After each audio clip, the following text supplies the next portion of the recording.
तो आज हम जिनके बारे में जानकारी लेके बैठे हैं वो है देवी चित्रलेखा जी।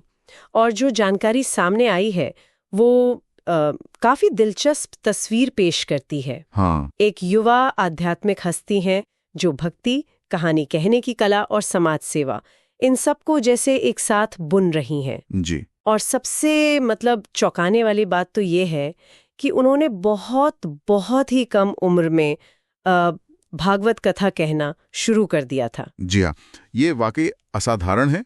सोचिए, सिर्फ 6 साल की उम्र में पहली भागवत कथा। 6 साल? हाँ। और उसके बाद से तो सुनते हैं हजारों कथाएं कर चुकी हैं।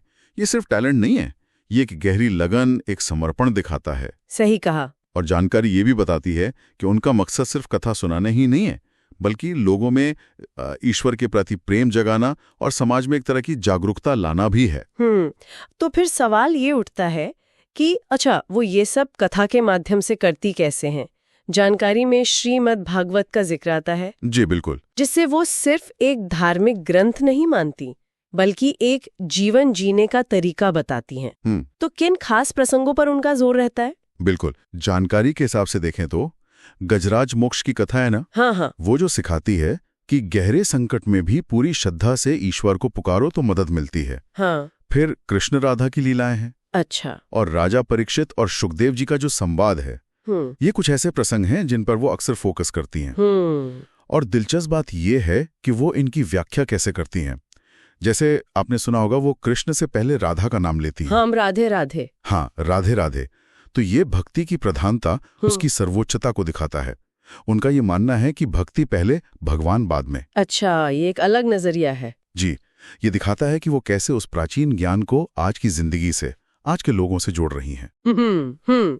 ये तो हुई ज्ञान की बात, लेकिन जैसा आपने शुरू में कहा था, उनका उद्देश्य सिर्फ कहना नहीं, करना भी है।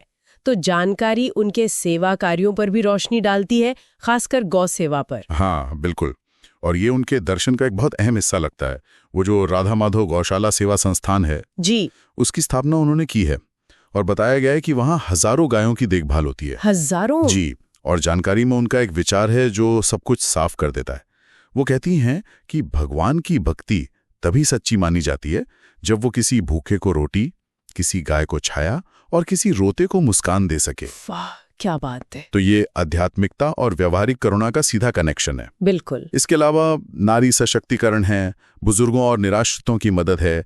इन क्षेत्रों में भी उनके काम का जिक्र मिलता है। ये जानना भी बड़ा रोचक है कि उनकी कथा कहने की शैली, उनका अंदाज कैसा है, क्योंकि जानकारी कहती है कि आवाज में भारीपन या वो जोशीलापन नहीं है। हाँ। बल्कि एक कोमलता है, एक श्रद्धा है। हाँ। जो सीधे दिल तक पहुंचती है। सरल भाषा और भावनाओं पर जोर। हाँ, और शायद यही बात उन्हें थोड़ा अलग बनाती है। जहाँ कई वक्ता, आपने देखा होगा, बहुत ऊंचे स्वर और जोश का इस्तेमाल करते हैं। हाँ। जानकारी बताती है कि इनकी शैली शांत है, भक्ति के रस में डूबी हुई। जैसे कहा गया है कि जब वो बस इतना कहती है, राधे राधे बोलो, तो पूरा माहौल ही बदल जाता है। वो शांति में जो गहराई है ना, ये उसका एक अच्छा उदाहरण है। सही कहा। और इसका असर खासकर युवाओं पर, आज की पीढ़ी पर कैसे पड़ रहा है?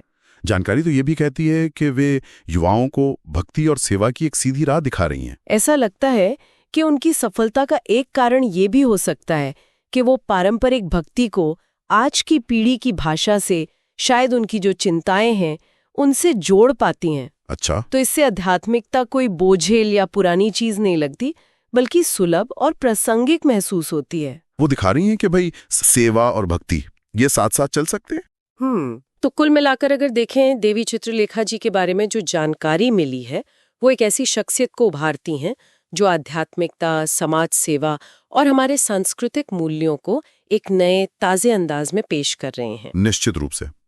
और वे इस बात का भी प्रतीक हैं कि महिलाएं भक्ति परंपरा में नेतृत्व की भूमिका निभाते हुए कैसे समाज को प्रेरित कर सकती हैं। जी, जानकारी में उनका एक विचार और सामने आता है कि हर स्त्री के अंदर राधा है, बस उसे अपने प्रेम और समर्पण को पहचानना है। ये उनके दृष्टिकोण को काफी अच्छे से दर्शाता है। वाकई ये सोचने पर मजबूर करता है। और आज की इस चर्चा से एक सवाल मेरे मन में उठ रहा है कि क्या आज की इस भागदौड़ भरी जिंदगी में आध्यात्मिकता और समाज सेवा का ये जो संगम है, ये मेल है जी, क्या ये हमारे व्यक्तिगत और सामूहिक जीवन में शांति लाने का एक रास्ता बन सकता है? बहुत महत्वपूर्ण सवाल है। विचार करने योग्य प्रश्न है।